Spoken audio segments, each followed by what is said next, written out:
You're mad, Joker.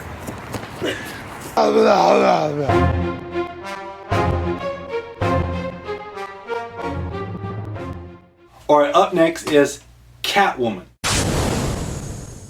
Now I know what you're thinking, Catwoman is not a Batman movie. Well, you know, it's live action and went to the theater. It takes place in the Batman universe. I consider it kind of a Batman movie. I'm just gonna go ahead and talk about it anyway. So I'm not gonna spend too much time on it. This film, much like Superman's Steel movie, there was a movie called Steel. It was supposed to spin off of a Superman movie that was never made. As Steel and Superman got pulled further apart, Steel became its own separate entity and was ultimately bad. Same thing with Catwoman. Catwoman was meant to be kind of a sequel to Batman Returns, but the scheduling got so pulled apart, and because of Joe Schumacher's Batmans, Catwoman never got made the way it was originally meant to be. I gotta say, as much as I love Halle Berry, she is a horrible Catwoman. I think it's not so much her performance, I think it's the movie she's in. The movie is written horrible. It's like it's trying to be a chick flick, it's trying to appeal towards women, but yet they got Catwoman in the skimpiest outfits possible, and you know it's not for the women, you know it's for the men.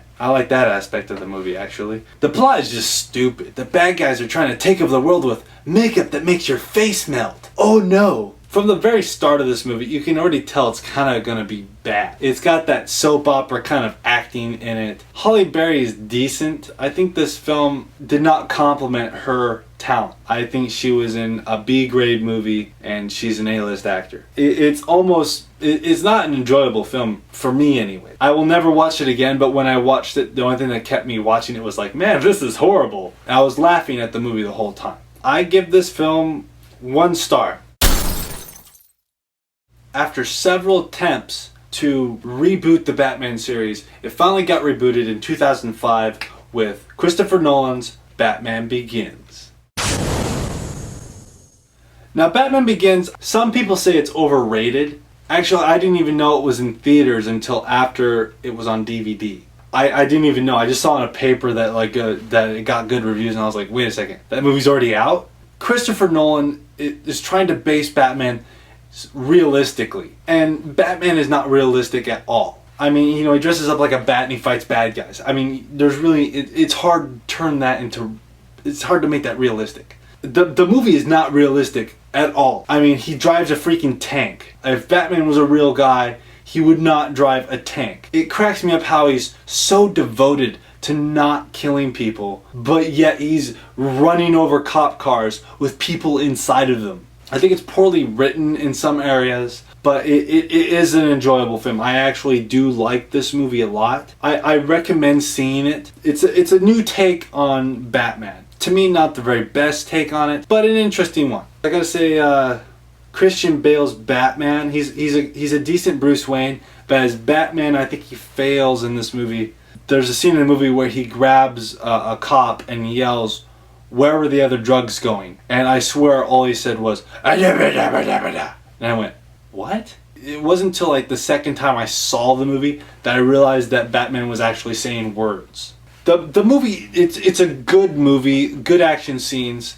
I think the film's lit a little too brightly, and it doesn't really work with Batman's costume. The way it is, you know, it's a big rubber suit that he can't turn his head in. I think that was one thing that didn't help the movie. Michael Caine played Alfred, and the guy who played Lucius Fox were just superb. I love them. One thing though about the music, I did not like the music in this movie. See, when you're making a superhero movie, it is my opinion that you gotta have giant, epic music. You know, you just gotta have this big feeling to it. And this music, to me, it sounded lazy. It was like, brum-pa, brum-pa. It was like that was Batman's theme. I was not too happy about the music. Overall, I give this movie 4 stars. Yeah, 4 stars. I really think it deserves 3, but I give it 4 stars because it has Scarecrow, Ra's al Ghul, and Mr. Zez. 3 Batman villains. When other Batman movies tried to put more than 2 Batman villains in it, it kind of fell apart, where this one actually held together very well. Alright, next up is Christopher Nolan's sequel, The Dark Knight. This film, I believe, is very, very overrated. I think that the reason why this movie was such a hit was not because of its story, its graphics, or anything like that. I think it was such a big hit because Heath Ledger died. When I initially went to the theater, I was kind of enamored in that kind of, oh my gosh, this is so great kind of thing. But then when after it was on DVD, it was like, I just remember thinking, you know, this movie really isn't as good as I thought it was. Again, the musical score sounds lazy. Joker doesn't even have a theme. He is not scored at all. What they have for Joker's theme is a cello noise, but really, really screwed up digitally. It's just this.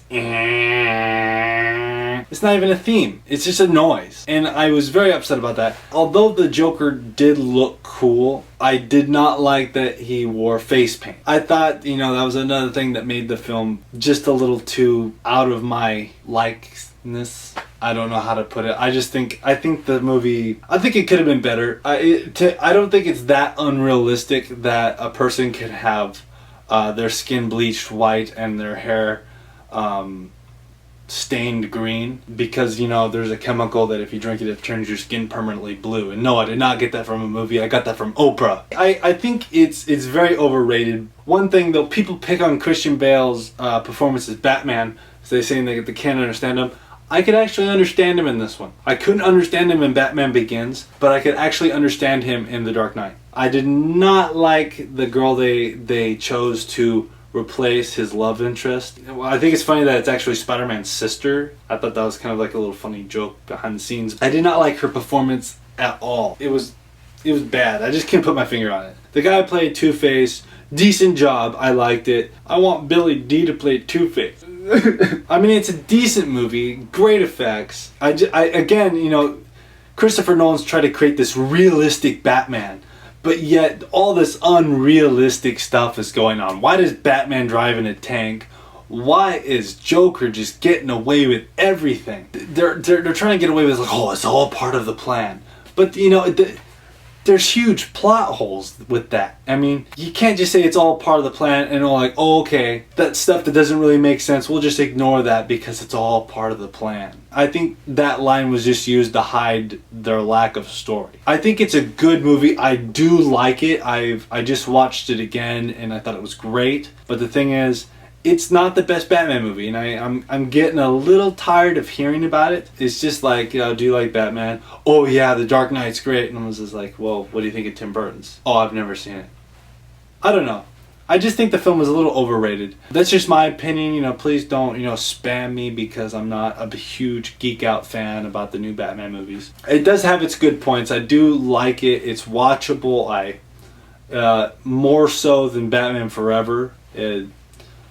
But I give the film 3.5 stars. Sorry.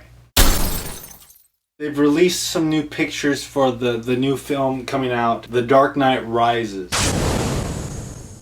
I've just been, you know, reading up on it. I don't actually know when the movie's coming out. I know it's coming out 2012. I just don't know which day. When I'm seeing the production pictures for this film, I'm thinking it's not going to be good. I mean, Bane, okay, the way Bane looks, he has this strange thing on his face. And to be honest, I think maybe that could grow on me. I initially do not like it at the moment, but I think it could grow on me. But Catwoman, on the other hand, looks absolutely horrible. I don't really care that Anne Hathaway is playing Catwoman. People are saying now that she's going to be a horrible Catwoman. I really don't care. She's a kind of a two-dimensional character. I think anyone could play her. Her costume, she doesn't even look like Catwoman. She just looks like a girl in a leather suit. I'm not happy with the way she looks. What I'm thinking right now is it can go either way, but it seems to be leaning more on not being any good. And it hurts to say that because I really wanted this movie just to be,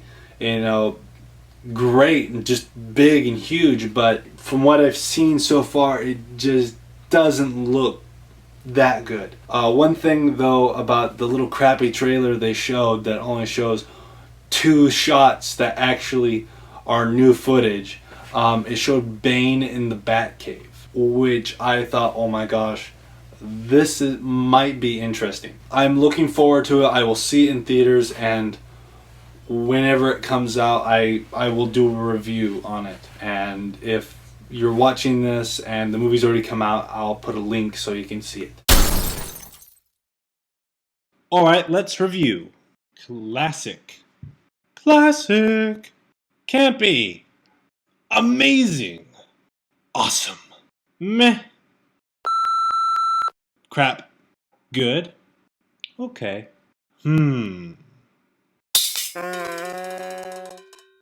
My favorite Batman is actually Michael Keaton. He is my favorite Batman. Don't ask me why. I prefer him as Batman. I think his bat suit looks better in the first movie, but in the second movie his cowl looks better. I prefer his performance as Batman over many other Batmans.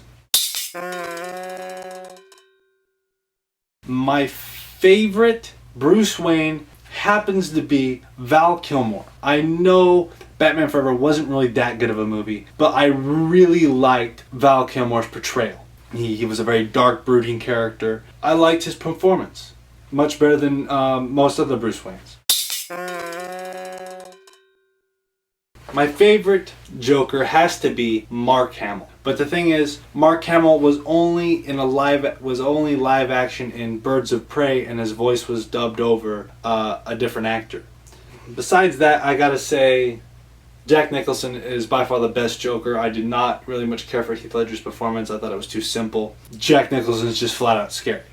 That's my review. Thank you for watching my videos. Please rate, subscribe, add me as a friend, read me a bedtime story. Thank you for watching my review on the Batman series. It took a while to get made. There are some other reviews that I recommend if you're interested. There will be links at the bottom of the screen. You can click on those just to see someone else's opinion on the movies I just reviewed. Give me feedback. I'd love to know what you think about my review, what I could do to make them better, or recommendations for reviews in the future. I'm Joey, and I'm signing off. Bye.